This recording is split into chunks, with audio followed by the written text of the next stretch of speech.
What's up, truth tellers? I need all my day ones to smash the like button and drop truth tellers in the chat so we can see you. I see you, Damon Foster. I see you, Rita DeGraff and Reed, every night in the show.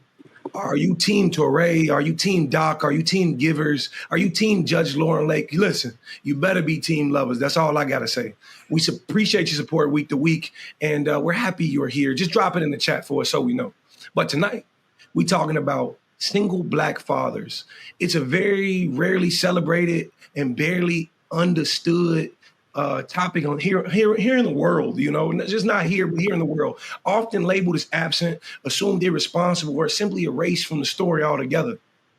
But what about Black fathers who stay, the ones who fight for custody, who wipe the tears, who cook the meals, who show up to the games, the ones like me, you know what I'm saying? Like me, like Torrey, what about us?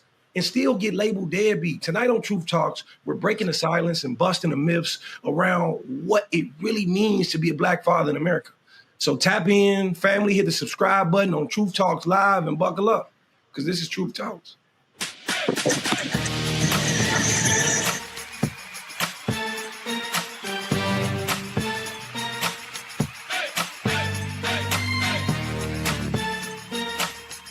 Are y'all ready to roll?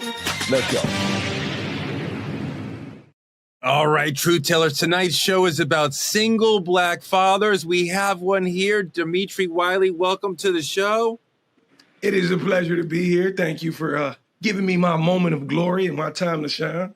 We have the single Black mother and amazing legal mind, my friend Ebony K. Williams. How are you? Excellent, dear sir. Hope you are. And Dr. Cheyenne Bryant is also here. Dimitri, you could have introduced me. Y'all know on True Talks. Hold on, producers. Y'all know the last person I want to introduce me is Torrey. Y'all got to switch that up when he introduces me. I will say the sweater is fire. I definitely respect the outfit today. Thank you. For Thank sure. you. It's just as cool as your curls. You put product in today. Hair maniacs. Carol's daughter every day. Come on. I live with Carol's daughter. I can't, Lisa's the one making me look good, making the 3C look good. So try to keep up, Cheyenne. We'll get you there one day. Let's move 3C, Ebony. 3C. It's another day in social media land where Dr. Cheyenne Bryant is catching heat, not just on this show, but in social media world. Wow. I wish that woman would be on our show. Jesus Christ, look at her. Let's take a look at what Joe Budden had to say about our good doc on Paul Pierce's show. We just don't know enough about this young. Doc, wait, what happened on Paul Pierce's show that they're talking about? What did he ask you? So, first of all, I mopped the floor with Paul Pierce as well in that show. I give information that I want to give to create the narrative that I want to create. And for folks like Joe Budden, and I'm not going to say Paul, because Paul knew what was going on because he was present with me on set on his show, Truth After Dark.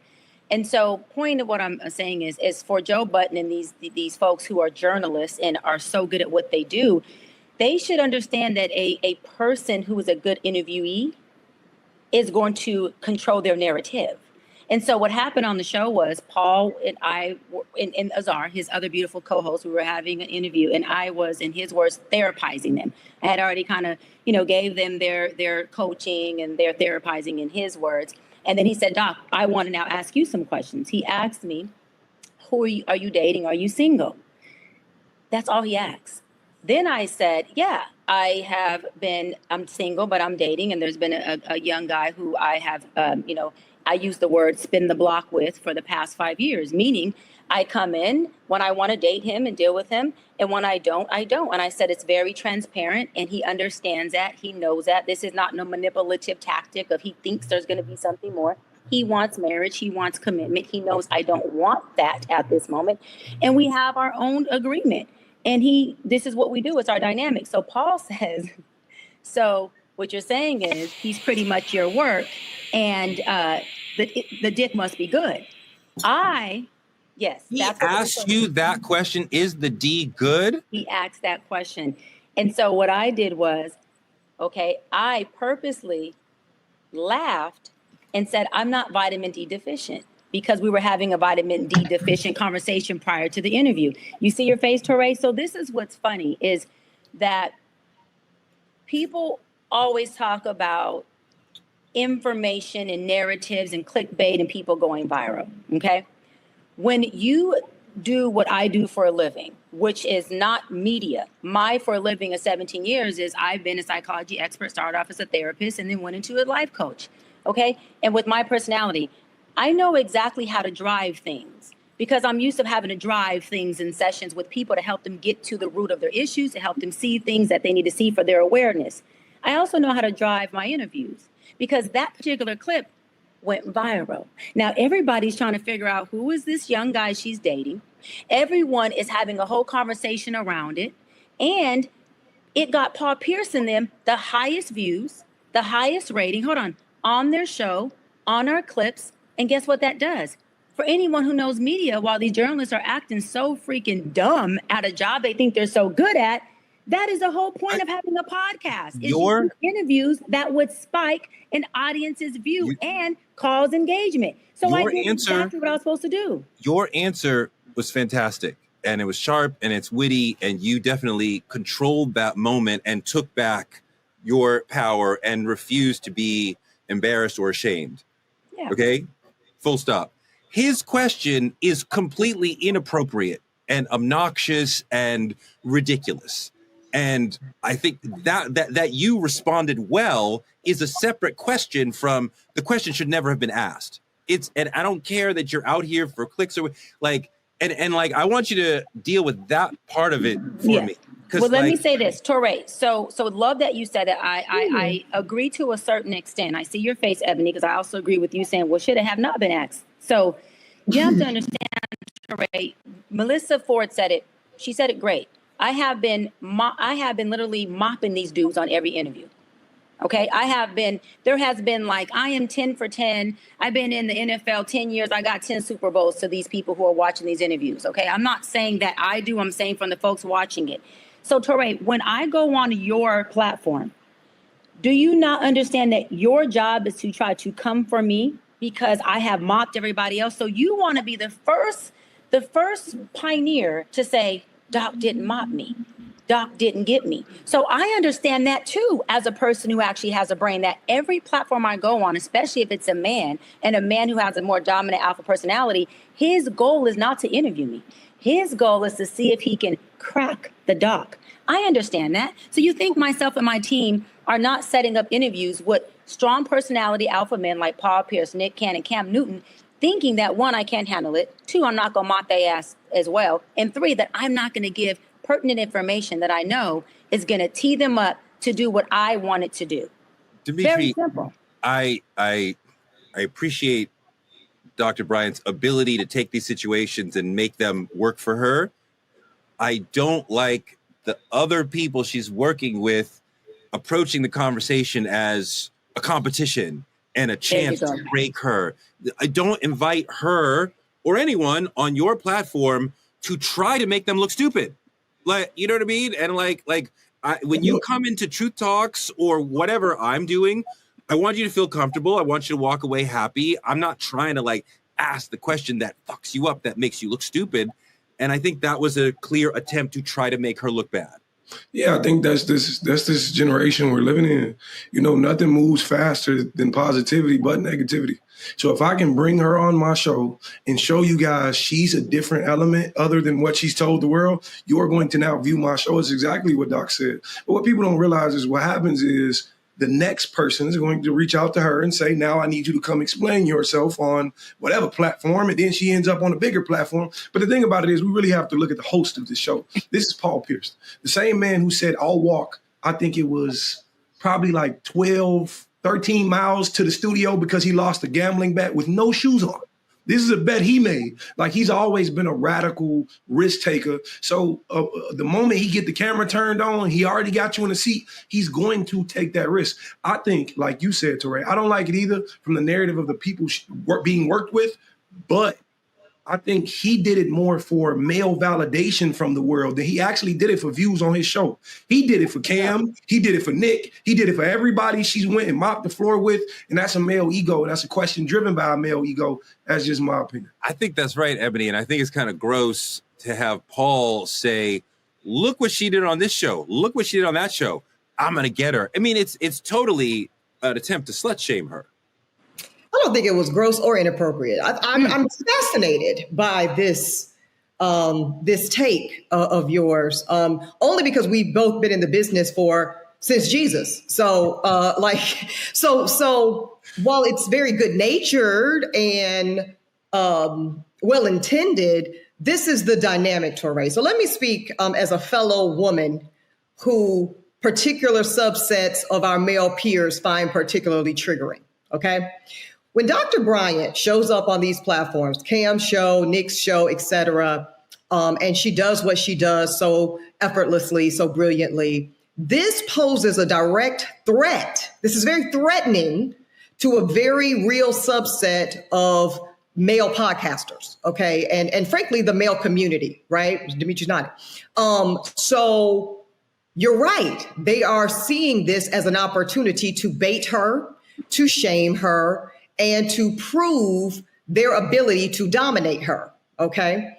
But this unleashes the genius of Dr. Bryant. This is nothing more than an opportunity for her to further demonstrate the complexity. See, you saw it in Joe Budden's setup. In full disclosure, for those that don't know, I worked with Joe for a couple of years at Revolt when we co-hosted a show called State of the Culture. So I'm familiar. I also really, really do this shit, right? So Joe's setup indicated how threatening he sees her position. How do we know this? He at length talks about how she's deferred to, how she's presented with prestige and deferential energy in these spaces, and he doesn't like it. So he was all too excited to be able to celebrate the takedown of the deference and the dethroning of the positioning. This is wonderful, Touré. Don't cry for us, Argentina. This is a great thing for women like Dr. Bryant and myself, because it only serves to further prove, to further demonstrate why we really are the bitches we say we are. Okay. Hold on, sis. Hold on. Rewind. Say that one more time. I'm listening. It only goes to further show you that we really are that bitch we say we are. This happens to me many times on the Breakfast Club. Who lovely. Those are my friend, colleague friendly. But what you say, envy.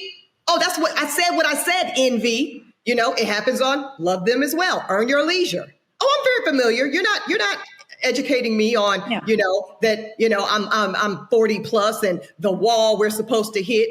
But Mr. Earl says I'm still a pretty young thing, so it's cool.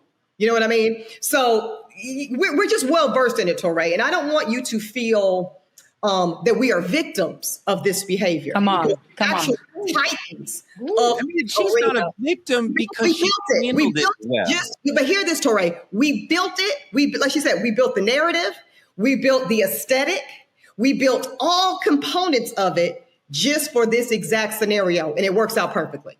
No, I mean that she's able to handle a moment of disrespect and make it work for her and have a great answer doesn't solve the problem that the brother. I disagree with your premise. I disagree fundamentally, Touré, with your premise. It is not a disrespect. It is an opportunity to unleash the mastery. See, we don't get to totally flex. Am I right, Dr. Bryant? Come on. The complete scope of the mastery when you leave us just being the smart lawyer. When you leave us just being the smart psychologist. No, baby. You must see the mastery of what we are truly creating. And we only get to do that when the likes of the good Joe Buddens of the world, the good Paul Pierces of the world, the good Stephen A. Smiths of the world, Charlemagne, give us these opportunities. You did an epic interview with me on my podcast about 2 years ago when you were going into your baby journey. Yes. Weren't pregnant yet, but had your plans. I didn't ask you anything that I wouldn't say in front of my mother or my grandmother, but we had a deep conversation. That's your taste, Touré. But you did ask some things if we really want to. Let's just go there because, we family now.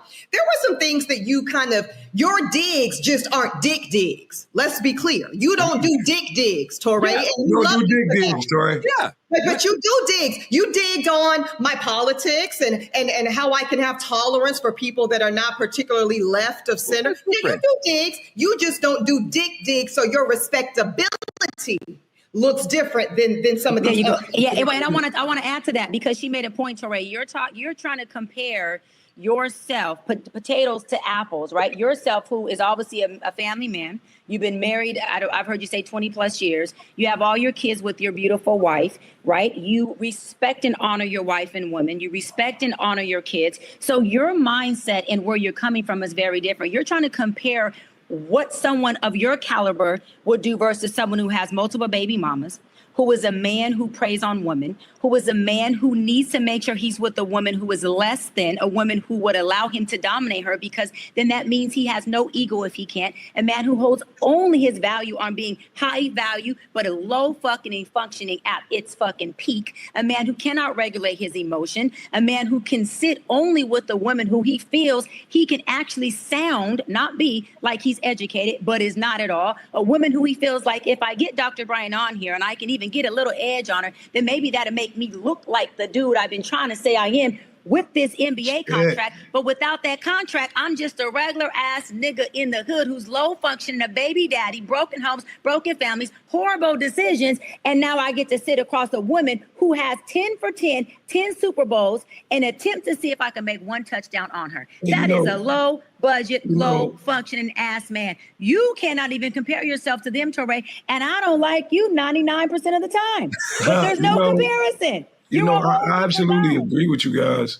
I think, Touré, we sometimes we viewing it from our angle. Like it was said here recently, it's the difference between journalism and actual podcasting. You can give anybody a mic. Anybody with an opinion can get a mic, but that doesn't make them correct. That doesn't mean they're fishing for the information the correct way. But what I do know is that we ask, is Dr. Bryant on fire or is she in fire? But fire and fire just makes more fire. She can be both. Both can be true at the same time. And both can be genuine for her to flourish at the same time. I wouldn't see it as a negative perspective, more so, but what I do view so negatively is the idea that men in our space tend to feed on women falling short, tend to feed on tearing women down. And it's amazing me, but I think Dr. Bryant summed it up the best I've heard it. You have a weak man who's weak in his own mind, and he's viewing it to the idea that, okay, if there's a powerful woman, I'm now intimidated.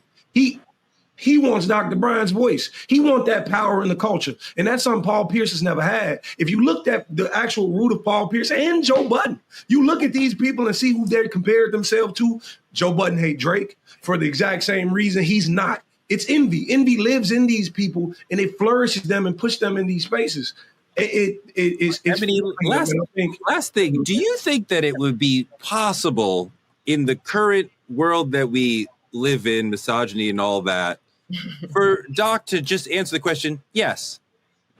Well, I was going to say, it was so funny to me because, well, of course the dick is good. The woman essentially said so, right? Subtextually, see, this actually goes to show the lack of intelligent cognitive ability of Paul Pierce. Because when she says the main thing he wants is marriage and commitment, I'm not available for that, yet I continue to deal with him on a by-choice basis, it's called deductible reasoning. Do we recall this skill in school? The dick must be good because that gives us the exact reason she's still dealing with him. Come on, somebody. She said it in an intelligent way that she could say in front of her mother. And he said it in a disgusting way that was meant to embarrass her. I appreciate but he failed. But that was the point. That was the beauty. Yeah. He failed to embarrass her, right? Yes. Okay.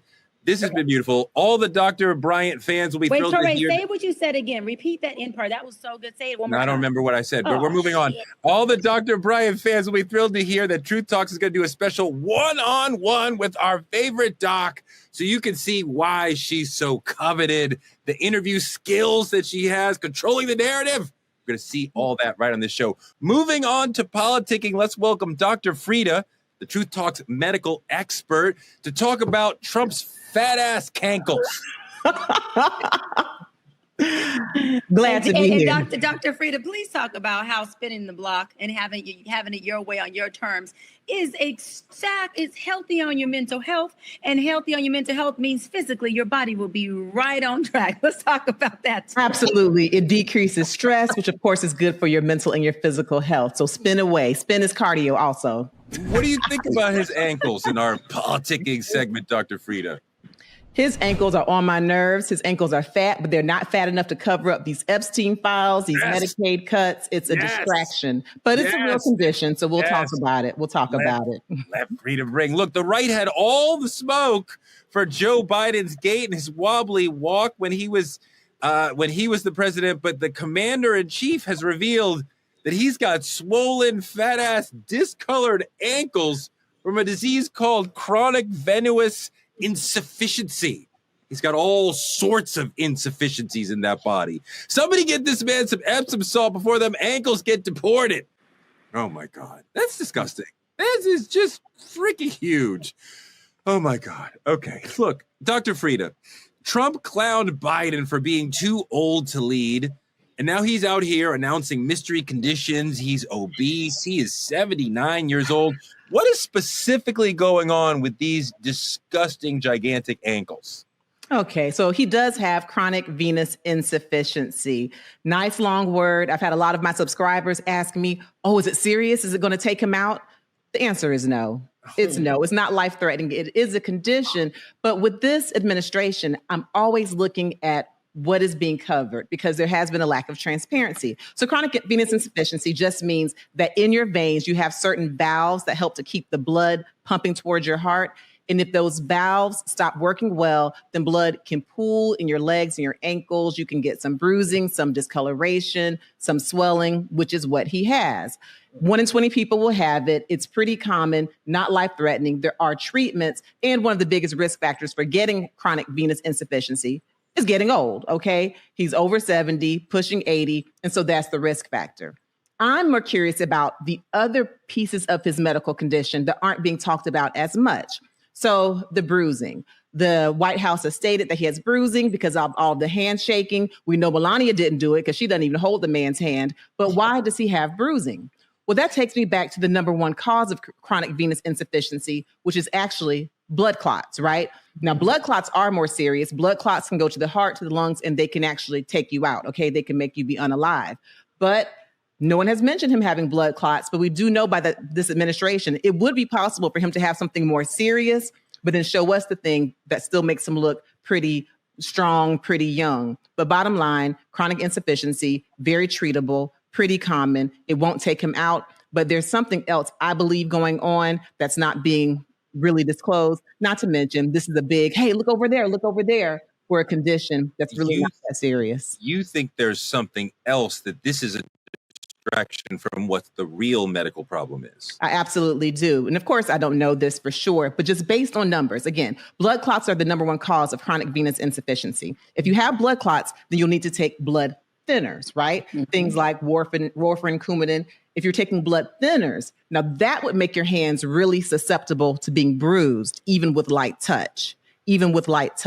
So again, they're all coming out. The press secretary, he's got chronic venous insufficiency, and she's saying it like it's just some big life-threatening deal, when honestly, it's a common condition that happens to older people, and it's just something in the headlines to keep us distracted from the things I believe that really count. But Dr. Frita, is he at increased risk for stroke or heart attack based on?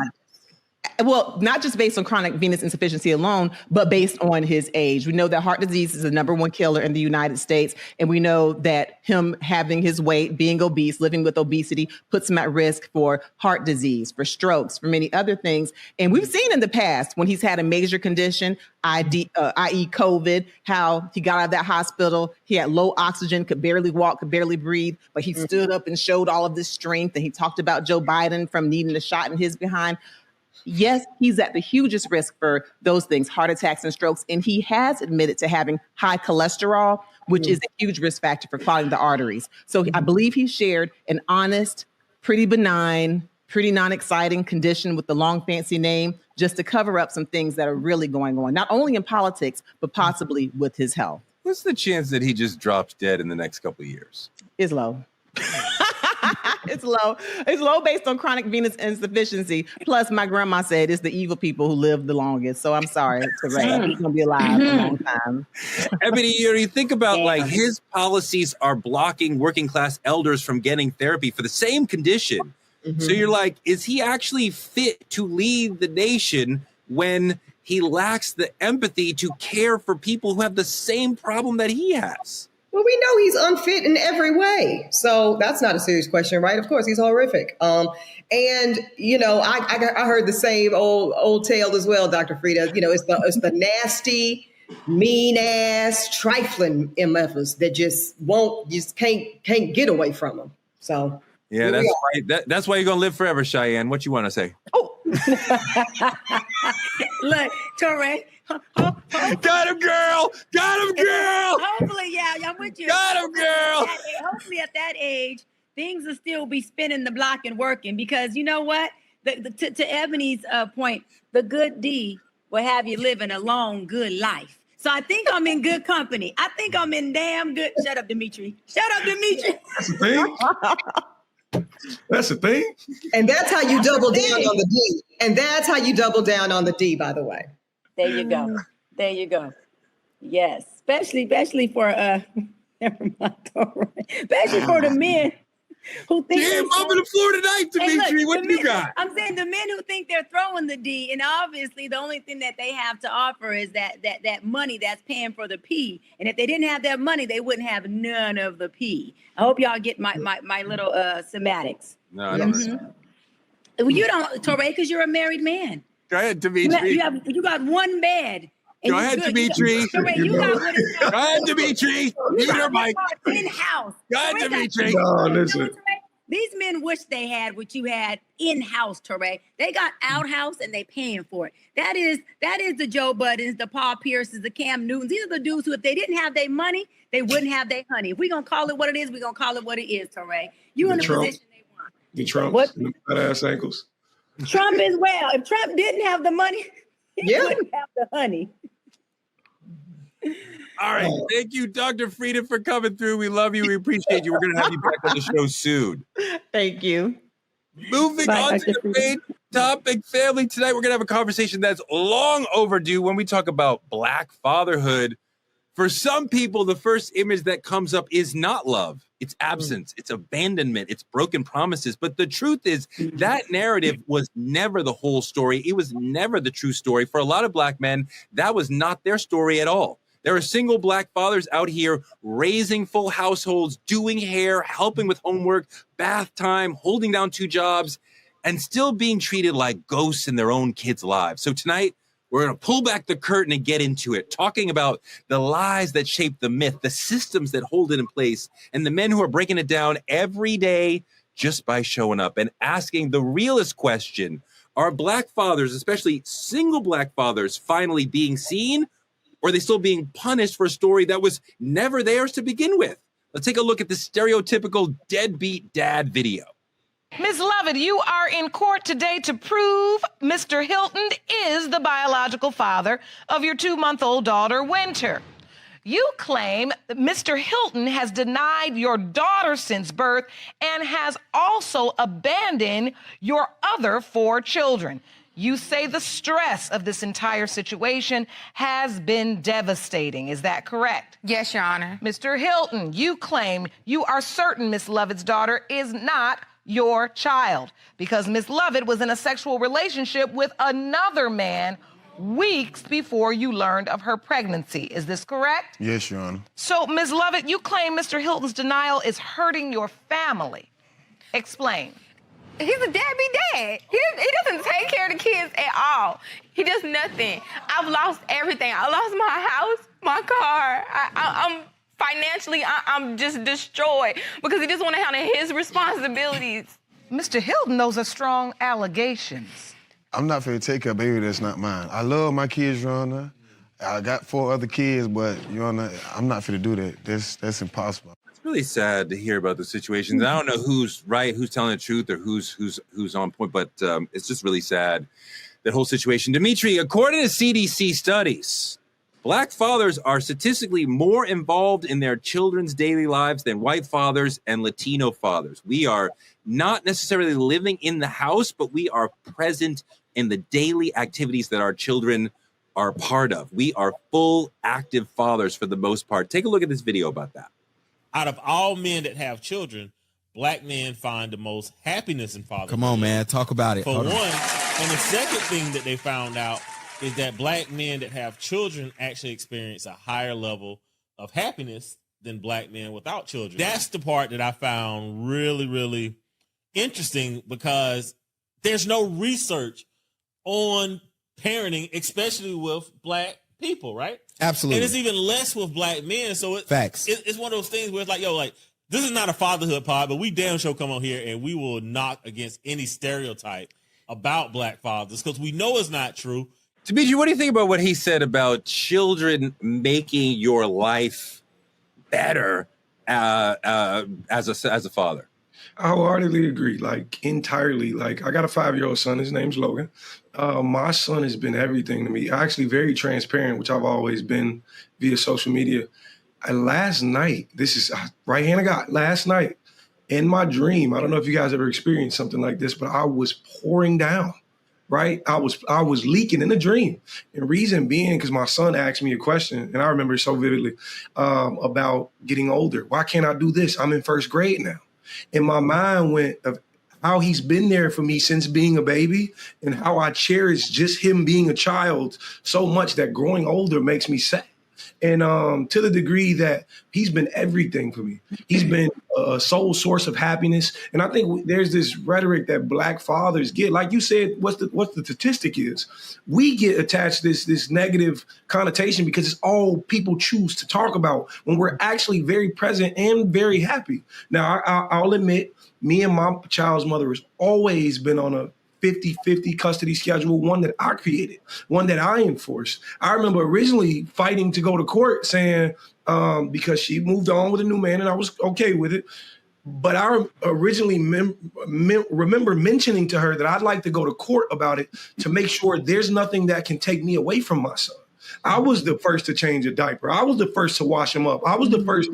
We get this narrative that we don't want to be parents, when I think that's absolutely false. And my son is my sole source of my happiness. So I love it. Having children definitely fills you up. You know, you feel responsible. You feel like, you know, just you're doing the right thing in the world. And, you know, it never goes, you know, the thing you're talking about, my child is going away to college in a month. And I have moments when I'm like, they're not ready. And I'm like kind of freaking out, like we're going to leave them in this place and they don't change their clothes on a day-to-day basis. They don't, you know, brush their teeth on a day-to-day basis. They only shower when we kind of twist their arm to do. And I'm going to leave you in a place, and they're going to college in Rochester, is 5-hour drive away. I'm going to leave you. You don't like what happens with, you know, and then there are days when you're like, they are ready. And I'm so excited, you know? And so you go back. So I don't actually cry because I am socialized as a man in America to not do that. But I feel the sadness of if I could cry because like, oh my God, like this. But then, you know, the kid is taller than me. So it's like, you know, it's time for you to go. Torre, we need a session with just you and I to unpack why you feel like you cannot express emotion through tears. Because you've said that multiple times on this show. You book a session with me this week because we got to unpack that, brother. That's going to take more than 2 talks. We need a session, baby. We need a session. No, I know. It's like something I know, and I couldn't even. I want to talk about, but I could think about why. I don't know. I don't even know. Torre, I have a question for you. When you hear Demetri say how. And I want to applaud you, Demetri, because you are doing something that you're doing a lot. But one thing that I really like, this is the lawyer in me now talking. I like the proactive effort and intentionality on securing a joint custody order on the front end. Because oftentimes by the time a custody order is put in place, for the sake of both co-parents having access to the child, it is on the back end of something very contentious. Something very horrible has happened to lead that to that outcome. And I believe, and I know a lot of people don't like courts involved at all in parenting, but sometimes they can be essential tools to ensure access to the child is unfettered, despite the up and down feelings of either the mother or the father, right? I think we see this right now playing out in real time with Halle Bailey and her child's father. What is it, DDG or something? So my question, though, is to you, Torre, generationally, right? Because you and I and Dr. Bryant are of a different generation than Dimitri. Do you think this younger generation of Black men are doing a better job, essentially, not necessarily of being better fathers, but of maybe being less afraid, less ashamed, of availing themselves to these types of tools to make sure that they get access to their children, whether they on the good with the baby mama, the outs with the baby mama, she's moved on or he's moved on or what have you? I feel like I see more dads who very much want to be part of the child's life no matter what. I think the generation above me, they were 50-50 if they would stick around for the kid. Mm-hmm. My generation and below, it's like, I got to be there for my kid. I love my kids, even if I'm not in the same house. I think Dimitri's story is more typical of his generation of fathers that, like, whatever it takes, I'm going to do that. But Dimitri, like last night in the chat, one of our super fans, Real Estate ABC, said men want to feel wanted as fathers versus feeling needed. I wonder how you feel about that. I definitely feel needed, don't really care about the wanted. It's like whatever I can do to take care of you, that's what I'm here to do. What do you feel about that? Yeah, I don't feel I have a need to be wanted. It's not about being wanted. For me, my child, sometimes I actively hear him saying, "Oh, Daddy, I don't want to leave." He's such a dad's boy. Like, he's always been that way. It's just who he is by nature. And he be saying, "I don't want to leave." My encouraging words are, you only get one mother. You got to value this. You got to spend time with this. And my thing about it is, it's not necessarily that I want to feel wanted. I'm not fighting for that. The need I have is already predetermined. It's already pre-written. You're just like you say, your kid's going away to college. That is what your need supplies. Your need pushes them to a direction you didn't get to. My son's not a junior because I didn't feel like my name was strong enough to give him when he was born. So I gave him one of his own. So now I'm looking at this kid who's in the most developmental stages of his life. He's looking at me saying, "Dad, I need you." My son randomly comes to me and say, "Dad, I love you." I very much so disagree with the narrative that it's about feeling wanted. But if I can touch on this, there is a lot of men who don't want to be a father unless they're with the mothers, which is out of want. I want her to want me to be a dad. And that's not how this works either. And I just want to speak on the disadvantages of what this whole 50-50 thing does. There's a lot of moments you miss. And I think if for people who know me, for the love of drop it in the chat, you know you've been here. I've never in my life dreamt of being a dad who's single. Never in my life did I want this. I think I fought very hard to go the strong opposite the other way. But, you know, character matters when it comes to people. And just like to Mrs. Ebony's point, I was under the Prevention Act because feelings fluctuate. You know what I'm saying? How you feel now and where you want to be now may not always be where you want to be. So I encourage all men to take the preventative maintenance route in terms of making sure there's nothing anybody can do to come in between you and the connection you got with your child. And I want to ask Dimitri really quick, what do you think the disadvantages are of not living in the house with your child, like having that separate home parental dynamic? Just things I've seen. Well, it makes it harder to parent. It makes it harder to be the enforcer or be the person who says you're going to follow these rules. Because the moment he leaves my house, he goes out and do. I got a call from his mother the other day. He's starting to talk back. And I'm like, I haven't seen that side of this kid. He doesn't do that over here. There's something you guys are missing in terms of, you know, and I don't want to call it fear, but in terms of repercussion, just for being out of a child's play. You can't be an adult. You're not an adult. Don't speak like an adult. But the thing about it is the others, you can't always maintenance or supervise who's around the kid. So you don't have a great influence on you don't have a great guard of his influences. He Of may his be environment. somebody you would not approve him being around, and there's nothing you can do. But that's something very early on I had to toss my hands up to. I'm not one of those men who say, don't have this person around you have to trust the person you're co-parenting with. Because if not, now y'all fighting for a whole different reason. But you miss major moments. Like, I've been fortunate enough to where, like, my son's first tooth fell out over here. I've been fortunate enough, so I was the one that get to play the tooth fairy, but I don't have him every Christmas. How much are we paying for teeth these days, Dimitri? Because I'm about to have to be in that game myself. And I heard these teeth were going for $20 a pop. What the hell is going on? Tooth fairy might have slipped out. 50. You're gonna find out all that soon enough. I'm about to find out right damn now, Torre, on Truth Talks. How much, Dimitri? The tooth fairy might have slid like a 50 under his pillow. I have a really well-behaved kid, really well.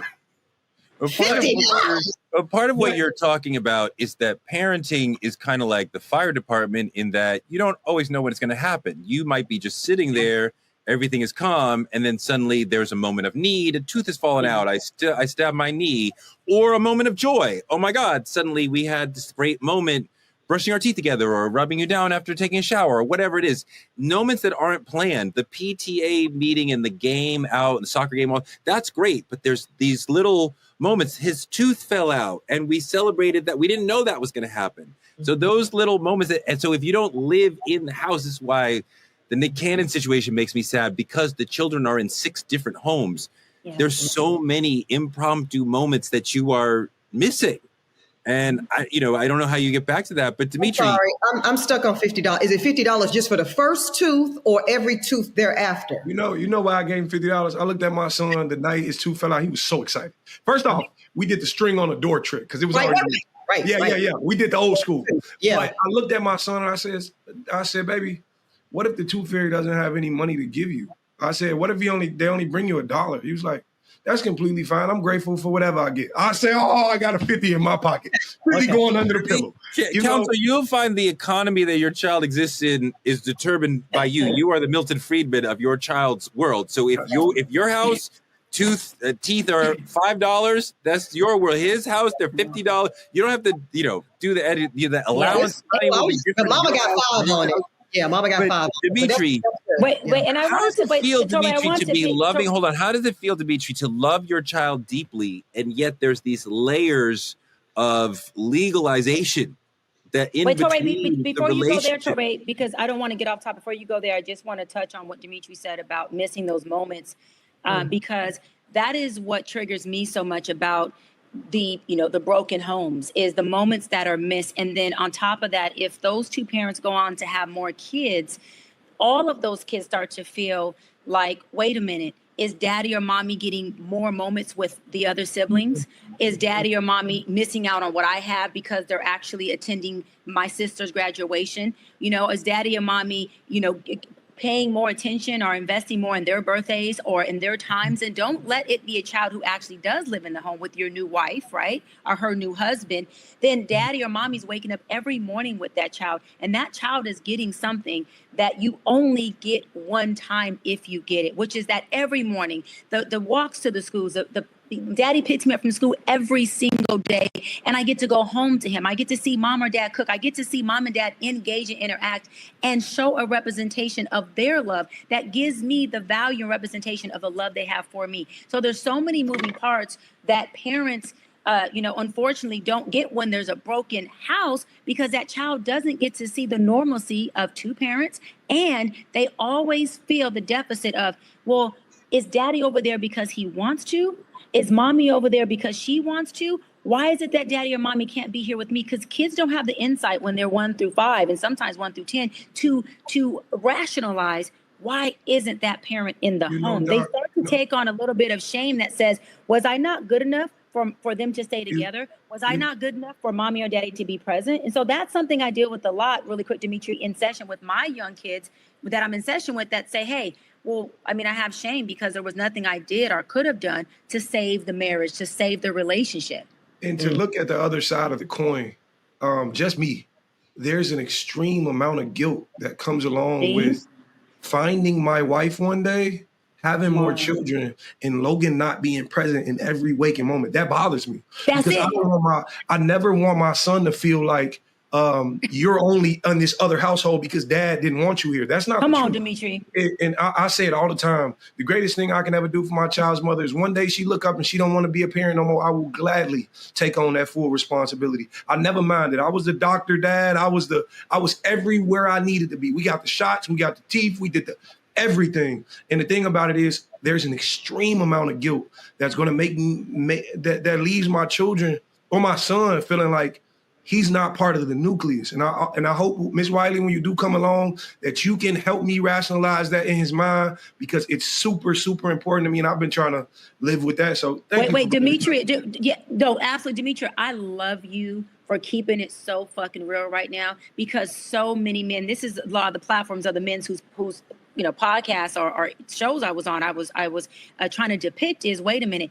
Yeah, you can be the best father you want to be, but it does not take the place of being the father in the home, period. There's guilt and there's shame that child clothes himself with, that they're going to have to process at some point. If they don't unpack that, that is going to be a huge factor, a huge dysfunctional factor in their relationships with themselves as identity and with the person they decide to be in relationship with. And I love that you said that, Dimitri, that as a father, you said, will my son look or feel the shame of, am I not good enough to be the nucleus of daddy's family over there?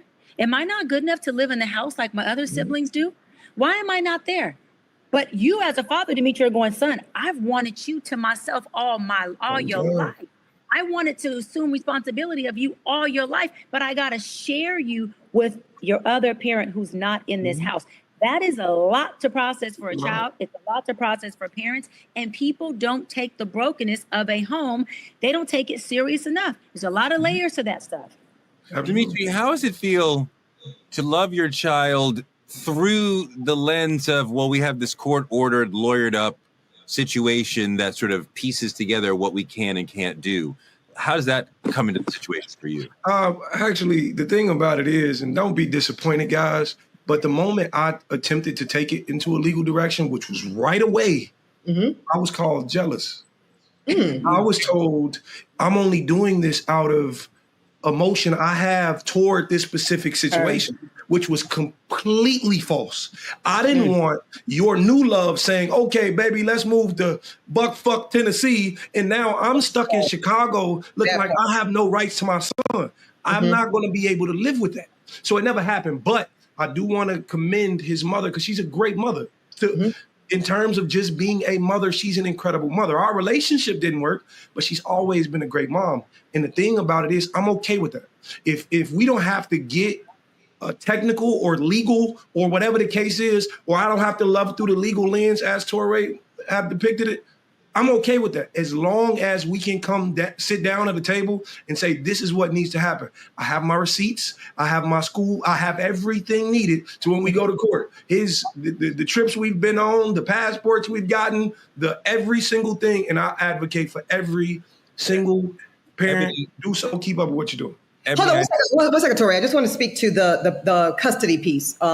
Because I think it's very important that what Dimitri is saying right now, that I hear him saying, is that oftentimes we as a society, and certainly we as a Black community, I think we kind of boogeyman custody agreements and child support, right? In the same way that often we boogeyman what other legal document? Prenuptial agreements.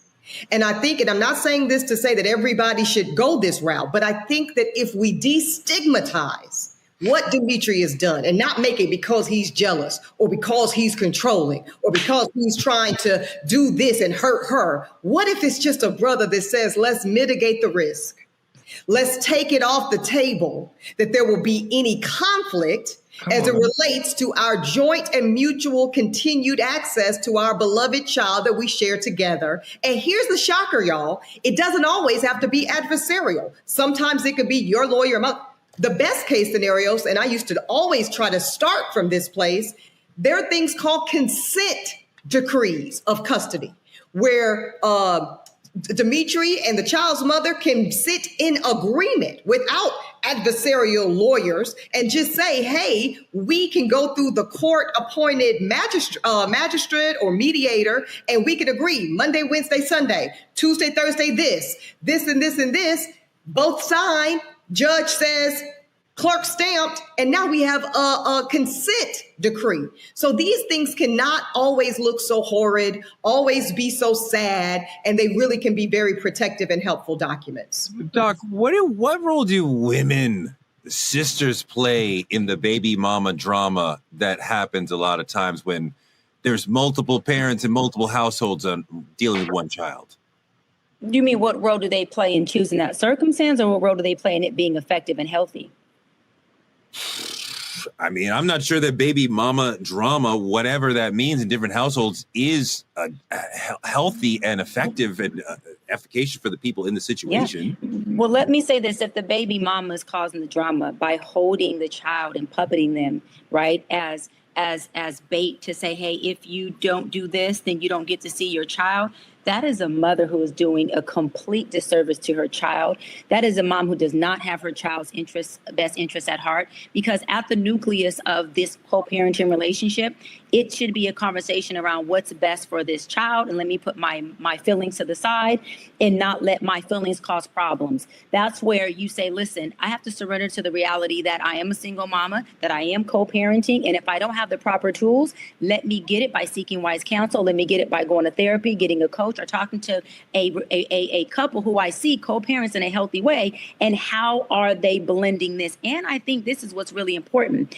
A lot of people want to break up and have kids and co-parent, and they don't want to accept that we are still a family. I don't care how far y'all go into marrying somebody else, how far you want to go into other countries. You have a child together. You are still a family at the end of the day. You should also be concerned with the well-being of that mother, and that mother should be concerned about the well-being of that father. These two people have to remember that this child is becoming a product of their environment. That child is in learned behavior of watching the mama in her well-being and watching the father in his well-being. Your main focus should be, how can I be a contributor to the peace and the well-being of my co-parent partner as much as I can, because my partner has to parent my child. So if there's anything I can do, Touré, if it was you I was co-parenting with, I'd be asking you if there's anything I can do. I would never. But if so, I would say, if there's anything I can do to help you be a better father, please tag me in, because it's not about me caring about you. I care about my child who's going to be in your presence. And I want to make sure you are healthy, that environment is healthy. And this is also, this may be off topic, but I'm going to say why I don't date men with kids, because I would support him supporting the mother. And I don't want to be with a man who's supporting another woman outside of me. But let me say it again. I would support that man supporting her, because she is raising your child. If she needs help with bills, if she needs a car so they're not having transportation issues, baby, you got to help her out. And I am not going to be the woman who is sharing you, which I call polyamorous, because you got a family over there. Now you're building a family over here. I'm not into polyamorous. So I'm going to have to say no go. But you should make sure that you are taking care of the well-being of the person you're parenting with, because it affects the child. Touré, can I ask you, what is the biggest struggle you've seen or experienced, like as a Black father, whether it was emotionally, financially, court systems? I don't know the entire situation, but what about you? When your child comes to you and says that they're trans, that's a big deal. And you're like, how do I deal with this? How do I understand this? How do I support you? Mm-hmm. How do I put aside whatever personal feelings I have and say, what do you need and how do you see the world and how do I get behind you and support you, even though I don't fully understand? That was really hard, and it's an ongoing hard thing to deal with. And yet, you go into the world and you protect your kid. I mean, when they had an incoming student forum at the college, it's like 500 incoming families talking to the school, and I'm like, is it safe in front of 500? Is it safe for trans kids? Is there a community of LGBTQ folks who will be here to stand with my child as they develop through college and this journey? And they were like, yes, okay, and I'm like, that becomes a central concern for me. So you're dealing with this major shift, a new name, a new perspective on the world, new sort of clothes that you want to wear, as you're also moving toward leaving the home. So what are you going to do in this journey after you've left and you don't see us every day? I don't know. You're going to come back for Christmas and look unrecognizable? I don't know. So all of this. Are you going to come back to Christmas, period? Right? Because there's a whole generation right now of parents of young adult and grown-ass adult children that are recognizing the consequences of their good and challenged choices while parenting that are now affecting what the adult relationship looks like. And I don't think there's enough time spent, period, but certainly within Black parenting households talking about this, that the vast majority of God is good and life is long, which we pray for, you'll be in relationship with your two children, Touré, much longer with them as adults than you will be in relationship to them as child adult. And how everything that in the right, that's remarkable, but so simple when we think about it. Same with you, same with me. Liberty and I will be adult relationship companions for far longer than I will just be raising her as the adult to her child. So everything I do from now to 18 and some change, that's going to dictate whether she even does come home for those holiday breaks. Absolutely. It's very complicated to be a single Black parent. We talked a lot yesterday about some of the demonization that single Black mothers get. What about single Black fathers, the whole symbol of it? Do we get more grace, less grace than single Black mothers get? Oh, we get no grace. You mean as terms of man being a single father himself? Yep. I just want to make sure I'm understanding. Okay, no, that's a different question. Sorry, I interpreted a different question. But before I answer that, I just want to say thank you to you, Touré, and congratulations to you because thank you for being a man who does not force the ideologies of himself onto his child. That's a very hard thing to do, and that's something our generation suffers from tremendously. Anytime you don't see your child pan out for what you want them to be, you end up disappointed, and then you want to be less of a dad. So kudos to you for that. But I actually believe that when people see good single fathers, I'm gonna say good single fathers, I'm saying bad ones. I think I've experienced an overinflation of goodness than I deserve. I'm a dad, and I love being a dad. It is. I've always dreamt of being a dad, but I don't deserve the credibility the world is giving me. I don't want to be bright because everything else is dull. I don't want that. I don't want you to call me a good man because half of the world appears not to be. I'm a good dad. Okay, great for being a good dad. Tell me Happy Father's Day. That's it.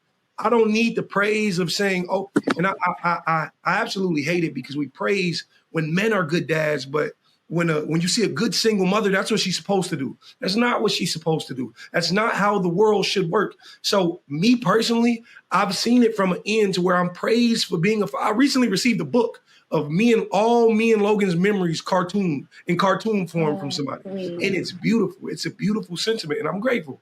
But don't over idealize what we got going on because that guy didn't show up. I'm grateful, but that's just me. Me personally, I think women have it a lot harder when they are forced to be single mothers. It's because you're seen as the exception, right, Dimitri? When we see good fathers, especially good single fathers, we see it as a unicorn. It's seen as exceptional. We are not accustomed to seeing it, sadly. Not saying that is the case, but that's the perception. Versus when you see a good single mother, that is the standard and that is the expectation. And it is only when a woman deviates from that standard of being a good single mother that we then demonize and punish her.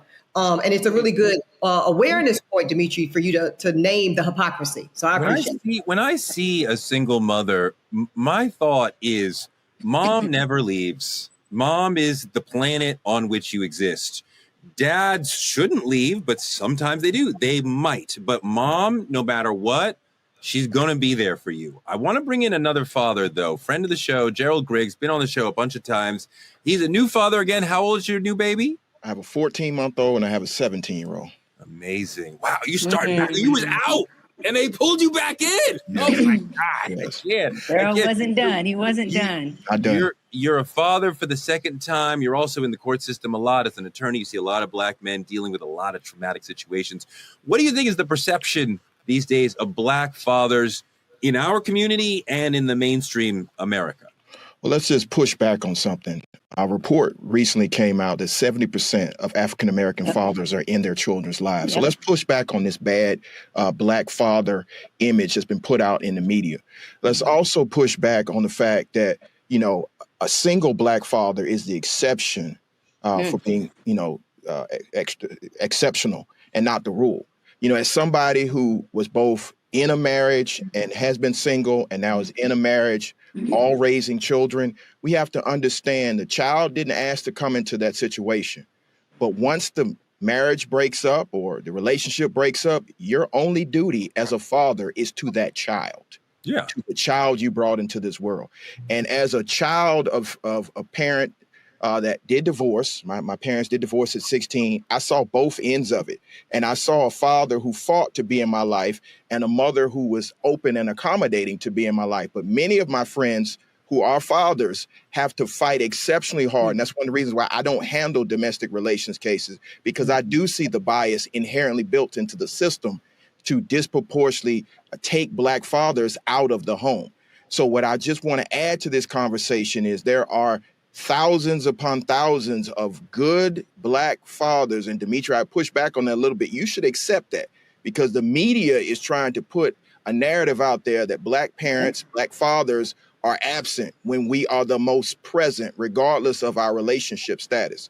So I just think that we just have to be a little bit more nuanced in this conversation, because there are thousands upon thousands of Black fathers who are out there trying to be in their child's life, trying to be there, trying to, you know, co-parent. And co-parenting is a chore. It's a job. I love the fact that, you know, my ex-wife and I have grown to the point where we can co-parent. And now my current wife is a great friends of my ex-wife, which is weird, but, you know, that happened.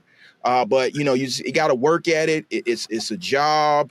And, you know, anybody that comes into that situation has to understand, I love my 17-year-old. That's my heart. But it was not easy to get to the point we are right now. Gerald, wait, the ex-wife and the new wife are good friends. Gerald, The ex-wife and the new wife are friends. Wait, hold on. The ex-wife and the new wife are friends. Hold on. That is what I'm talking about that polyamorous. Okay. That's polyamorous. Not polyamory. I'm not polyamorous. Gerald knows I love him. I love one woman. One woman. Yeah. It's not polyamory. Polyamory is intentional. Yes, it is. Look, Yes, Gerald, it is. when we talk about the reasons why some Black men are not showing up for their children, we talked about the 70% who do, but there's 30% who don't. That's lower than other races, but there's still a number of Black men who aren't. But we're talking about mass incarceration. We're talking about a world of difficult job prospects for a lot of Black men, high unemployment rates, mental health issues, being shut out of parenting decisions, the way that the court system, as you alluded, is biased toward women. How many Black fathers are not really absent, but sort of pushed away by the systems that we have in place? I think a majority of them are, and this is coming from my own personal experience. I don't have a lot of deadbeat Black father friends. Like, I look for them. I'm looking for that guy who I just don't want to be a part of my child's life. And I don't see many of them. And the ones that I do see, I see a host of brothers coming around him and saying, hey, bro, regardless of how you feel about your ex or whatever happened, that child did not ask to be here. And you wouldn't want to be in a situation like that where you are, you know, removed from your parents' life because your parents can't get along, or there's some issue that happened way before you were born, or even as you were being born, or something else that has nothing to do with that. Don't put that on the child. The child deserves to have a healthy relationship with both of their parents, because it takes two parents, even for the single parents, and I've been there, it takes two parents to raise a child, and we have to get back to that particular ethos. Now, a lot of us are making decisions, and I respect the decision of anybody to be a single parent, but we have to remember, parenting is difficult, and it helps to have two people engaged in productive parenting. It does, but I don't want to erase the many amazing, especially single Black moms who are doing amazing work and raising great children. I mean, Ebony, I don't want to leave the notion of, well, you got to have two parents in the home. It's great if you can have two parents in the home, but there are amazing homes where there's only one parent in the home. Well, I was going to say, I mean, I respect, Gerald's perspective and he's entitled to it, but obviously I disagree, which is why I chose voluntarily to bring a child knowingly, not circumstantial and something happened. No. I made every intention around this because I wholeheartedly believe in my competence and my God-given favored ability to adequately raise my daughter alone as one parent, and this is why it's a conversation. Doc, how do we get to women who make emotional space for men getting to a place where they really see the men emotionally rather than just being like, man up, pay up, shut up? I think holding space and understanding that a man being able to be in contact with his emotions is healthy. Vulnerability is also a strength. And I think learning to find a man being able to share his emotions with you as an act of him honoring you, as an act of him respecting you and saying that I trust you. And so you have become a refuge and home for me. I think women need to find that attractive and understand that that is also part of a man's love language, being able to, share his emotions with you and not have to just stop at the superficialness of we can be physical together, which is an external exchange, but we cannot be internally in a relationship. I think the internal space of emotional exchange is where the intimacy comes in at, and that in turn makes for a better relationship. Ebony, do you see the whole toxicness of the situation when you got to go to court and there's bias against men in the court system? And does some of that push good men out and make them want to walk away from the whole parenting situation because they feel like visitors in their kids' lives or they feel unwanted? Well, I'll go further. As somebody who briefly practiced family law, and I do agree with my co-counsel here, it is the most egregious practice, and I've defended murderers and sex offenders, and the family law was the worst. Some of them literally run out of money. Can we just talk shop here? It costs oftentimes to have a full-on custody battle and go toe-to-toe and have a hearing and a modification hearing and a modification hearing on top of that.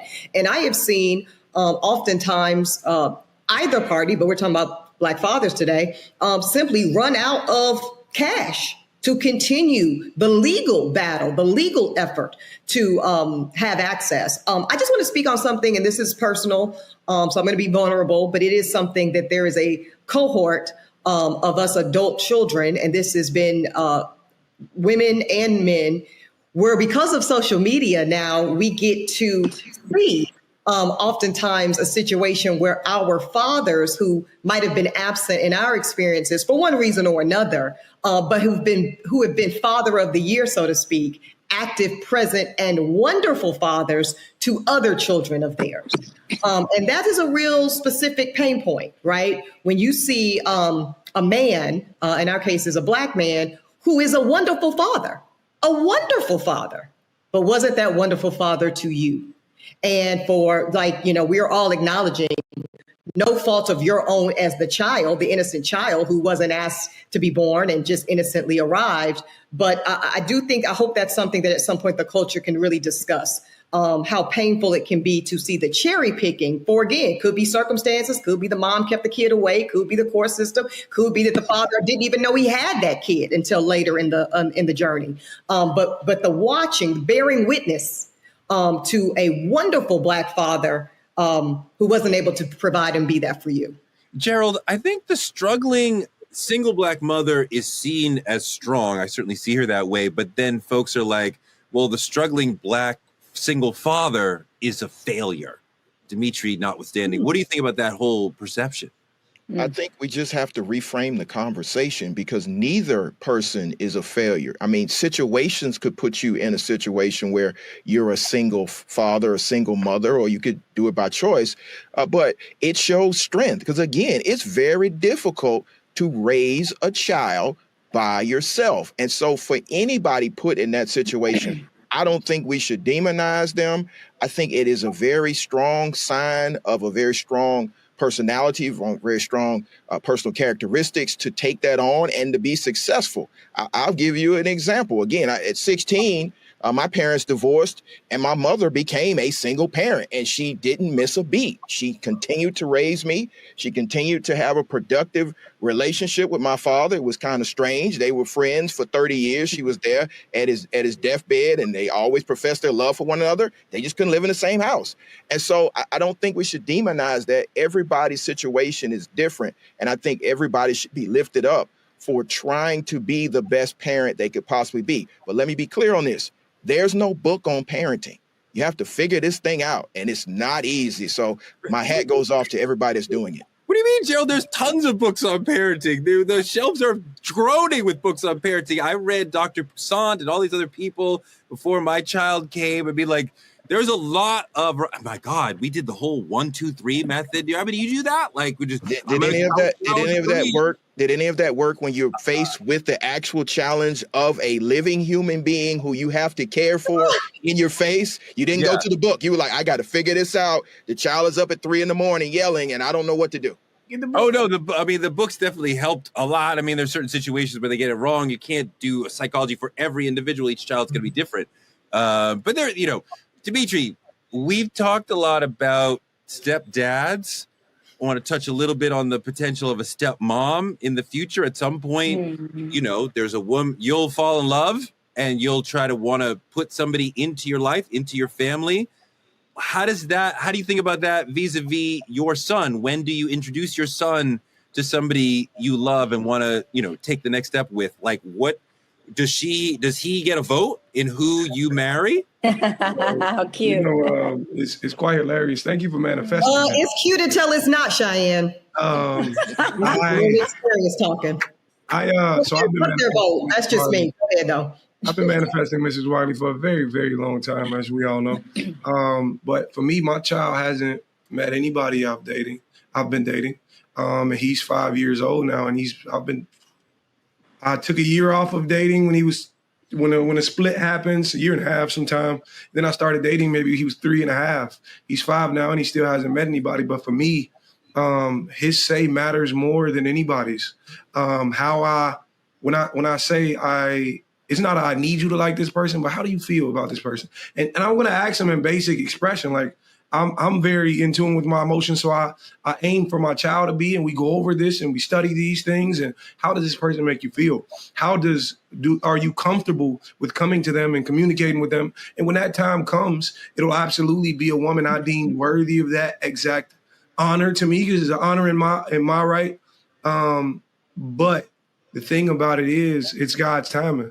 And once the time is right, then I'll absolutely introduce those two people, and we go from there. Dimitri, there's a stepdad in your situation, right? Another man who's occasionally, right, in charge of like disciplining or like talking to your son, right, and telling him what's right, what's wrong. Gerald, do you have that? Yes, I do. And that's a very difficult situation. So similar to Dimitri, when I went through my divorce, I wasn't dating for about a year or so. And it took a while to bring whoever I was dating into my daughter's life. And interestingly enough, she was the one who said to me, Dad, you don't know what you want. You have the woman right in front of you. And my now wife was who she was referring to. So it was interesting that at 8 years old, she could, give me psychoanalysis of me. And so I think, you have to be careful who you bring around your children. And so that's why kudos goes to Dimitri, not bringing anybody around until it's that time. But the question for at least for the two people who have step parents in their lives, how do you deal with that other man in this situation, that stepdad, disciplining your child? How much say do you have over how much room do you give him? Like, are you comfortable with another man disciplining or leading your child? Well, 16.523.1 governs that in Georgia. So if he steps out of line, he knows what's going to happen. What's that mean? You have reasonable corporal punishment in Georgia. If you step over the line, the law will step in, and so will I. So we've had that conversation. What is reasonable corporal punishment by the law in Georgia? See, that's why the judge deems it to be, right? Right. Yeah. Correct. Well, I mean, it's not a legal situation. Are you okay with another man hitting your child? The blink told me all I needed to know. Yeah, he answered it, Torrey. He answered it. Mm-hmm. And yeah, I answered the tree. No. The thing about it is, I'm gonna wrap this really quickly and make it really quickly. My situation was a little weird because the moment the split happened, there was an introduction to my child. Like, you know, because the timelines kind of overlapped a little bit. You know what I'm saying? So I heard a little more, right? So the introduction there happened before I ever met the man. Before I knew, it wasn't another 2 years until they got engaged that I did meet the man. And my child was already living, and I was, unbeknownst to me, he was already staying with so for me, it was a very difficult situation. But what happened was that man never wanted to meet me. That man avoided me, but that man avoided me from things she's uttered out of her mouth to him. So the thing about it is, now, if we're speaking on now I've formed or attempted to form a rather great connection with this man. I want to know, you know, we father brothers in this. We got to be, because, and there's never been a discipline. So you trust him? I trust him now. I do trust him now, because in every case, he's always shown me, hey, this is what's going on. I want to know how you want to handle it. Or this is what's going on. I want to. It's your kid? Say it one more time. No, this is the other man. This is the man. The other man calling me about my son. In every regard. Anytime outside of my household, when something happens with my child over there, I get a call every time. But he said, does he hit your kid, Dimitri? Does he discipline? Absolutely not. Absolutely. Ebony, that's the point for me, the deeper point in the question, that in the Black community, when we talk about discipline with children, that means corporal punishment. Gerald went right there. I didn't say corporal punishment. I said discipline. And we immediately think corporal punishment. I don't think anybody should ever be hitting the children at all. And now you, Touré, you are brilliant, and you are conflating two completely different topics in what you know that production has told us to wrap. So you better wrap this shit up. Let's go. Before you start a whole nother. We're gonna do that. We're gonna do that. But we're gonna open up Pandora's box, because not this episode. The box is already open, Gerald. It's already open. We need to have the polyamorous conversation, because I know you and I disagree on it, but it is definitely family polyamorous. We also need to, Cheyenne, we need to have the kid gets a vote on the dating piece too, because it can be cute at 5 and 8. That was beautiful what y'all shared. Let's try it when the kids are 16 and 18. It looks different. And they're rebellion against They're feeling threatened. Like they're feeling so possessive of their parent and so threatened by any parent. Even at the state of your heart, you have to put your kids' needs ahead of your own. That's not a real need, Touré. A need for your child to manipulate and control. No, a need for your child. No, a need for your child to feel comfortable and at home. When they are at home. If they're not, I don't feel at home with her. Okay, well, I have to. But Touré, we got to go. But Touré, know that is distinct from I am rhetorically saying I don't feel this and I don't feel that as a manipulative mechanism to ensure that I control what I possess. That is something different. I think you'll see when you get to the teenage. I don't need to see. I was the stepmama, so I know I can know what it looks like. That some children are going to do that, and the parent can suss that out. I mean, I think the parent, you'll know your child. You're right. That is around discernment, and that is another you'll episode. Understand. You are trying to throw me. Oh my God! Oh, wait, we bringing kids in. Look, we bringing in the children. Hi, honey. How are you? Hi, baby. Hey, man, what's going on? Hi, Logan. How's Daddy doing as a dad? Is he like good daddy, or is he okay? Awesome. Good daddy. There you go. I got a question for the fellas, though. Before we wrap, last question. Yeah. What do you guys feel as men we should be encouraging, like the world and the people we deal with, as far as the women or our guy friends? What do you want them to know about being a Black dad? Man, love on your kids, man. Love on your kids. I wish my father was here so I could hug him and kiss him. Love on your kids. You mean physically, like physically love on your children. Yes. Yeah, no, for sure. That. I think there's definitely been Black men in previous generations who were lacking on the touching. Yes. Hug them, kiss them, like put your hand in their hair, like let them like feel you, like this is beautiful. Yes, devour them. Yes, get a little extra, but it's beautiful. They should feel your love, but they should also hear it. They need to hear, I love you. You are great. You know what they also need to hear? I'm sorry. They need to hear Facts. daddy say, I made a mistake, because they want to know that you are humble enough and fallible enough to recognize when you make mistakes. So the dad, like my dad, who would never apologize, and it confused me over the long term, like I'll be like, I'm sorry, I messed up. My kids will be like, you don't say it fast enough. Like as fast as I can muster it emotionally, I will say, I'm sorry, I made a mistake. And they need to hear that, and they value hearing that. So you know, if it was me, I'm gonna tell them, you got to remember that they too are human. Like I know as kids, our parents used to tell us, you're just a kid, your opinion doesn't matter. Or sometimes I learn a lot from this little dude. I learn a lot. And their imagination takes limits off of things we often put limitations to. I've realized there's nothing I can't do if he thinks I could do it. You become stronger in the mind when you feel like your kid, like you said, love on them, but also realize you're loving a human who's going to one day have just as strong viewpoints and opinions on the world as you do today. So keep loving on them. Dimitri, let me tell you, Dimitri, you and Logan got my ovaries jumping. My ovaries are like, go. But what do you guys feel? I didn't ask. Miss Ebony and Dr. Brown, what do you guys feel that Black fathers need to hear? I think you need to hear more of, we see you. We do not believe narratives that tell us otherwise. You don't need to be perfect to be valued.